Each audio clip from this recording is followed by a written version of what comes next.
Hi, welcome to my channel.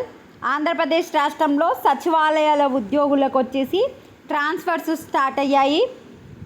ఈ ట్రాన్స్ఫర్స్కి కూటమి ప్రభుత్వం కొన్ని కండిషన్లు పెట్టింది. పూర్తి వివరాలు తెలుసుకుందాం. వీడియో చూసిన వాళ్ళు తప్పకుండా వీడియో లైక్ చేసి ఛానల్ని సబ్స్క్రైబ్ చేసుకోండి.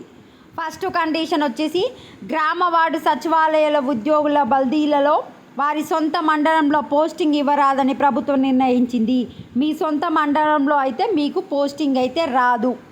ఈ ప్రక్రియకు సంబంధించి గురువారం జారీ చేసిన మార్గదర్శకాలలో ఈ విషయాన్ని స్పష్టం చేసింది. 2025 మే 31 నాటికి ఒకే సచివాలయంలో 5 ఏళ్ల సర్వీస్ పూర్తి చేసిన వారికి బదిలీ తప్పనిసరి. అంటే మీరు కనుక ఒకే దగ్గర 5 సంవత్సరాలు పనిచేస్తే మీకు తప్పకుండా ట్రాన్స్ఫర్ అయితే జరుగుతుంది. స్థానచలనం కల్పించిన ఉద్యోగుల వివరాలు హెచ్ఆర్ఎంఎస్ పోర్టల్లో జూలై 10లోగా అప్లోడ్ చేయాలి. ఎవరికైతే ట్రాన్స్ఫర్స్ వచ్చినాయో వాళ్ళ డీటెయిల్స్ హెచ్ఆర్ఎం పోర్టల్లో ఉంటాయి, చెక్ చేసుకోండి. జూలై 10లోగా అప్లోడ్ చేస్తూ ఉంటారు.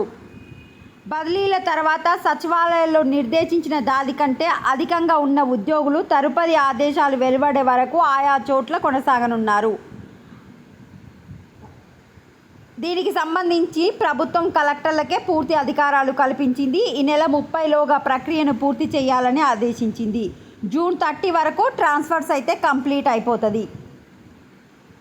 ప్రయారిటీ ఎవరికి ఉంటుంది అంటే అందులో మానసిక వికలాంగులైన పిల్లల తల్లిదండ్రులు, గిరిజన ప్రాంతాల్లో 2 ఏళ్లకు పైగా పనిచేసిన వారు, 40% పైగా అంగవైకల్యం ఉన్నవారు, cancer, open heart surgery, neuro surgery, kidney మార్పి సమస్యలు ఉన్నవారు, కారుణ్య నియామకాల కింద ఉద్యోగాలు పొందినవారు, భార్యాభర్తలు ఇద్దరు ఉద్యోగులైతే వీలైనంత వరకు సమీప ప్రాంతాల్లో వారిని నియమించాలి. వీరందరి రిక్వెస్ట్ ట్రాన్స్ఫర్లుగా పరిగణించి ప్రమాణ భత్యాలు వర్తింపచేయాలి. సో వీళ్ళకు మీరు రిక్వెస్ట్తోని ఎక్కడైనా వేయించుకునే అవకాశం అయితే ఉంటుంది. ఐటీడీఏ ప్రాంతాల నుంచి బదిలీ అయిన వారి స్థానంలోకి వేరొకరు వచ్చి చేరాకే రిలీవ్ చేయాలి. హేతుబద్ధీకరణ బదిలీలు ఒకేసారి. గ్రామ వార్డు సచివాలయ ఉద్యోగులు హేతుబద్ధీకరణ బదిలీలు ప్రభుత్వం ఒకేసారి చేపట్టింది. అంటే రేషనలైజేషన్కి సంబంధించిన జీవో నెంబర్లు 134 అనుసరించి బదిలీలు చేయాలని కలెక్టర్లకు సూచించింది.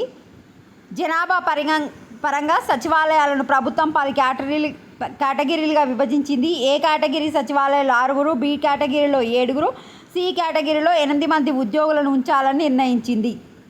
ఇవి అప్డేట్. వీడియోని లైక్ చేయండి, ఛానల్ తప్పకుండా సబ్స్క్రైబ్ చేసుకోండి. Thanks for watching.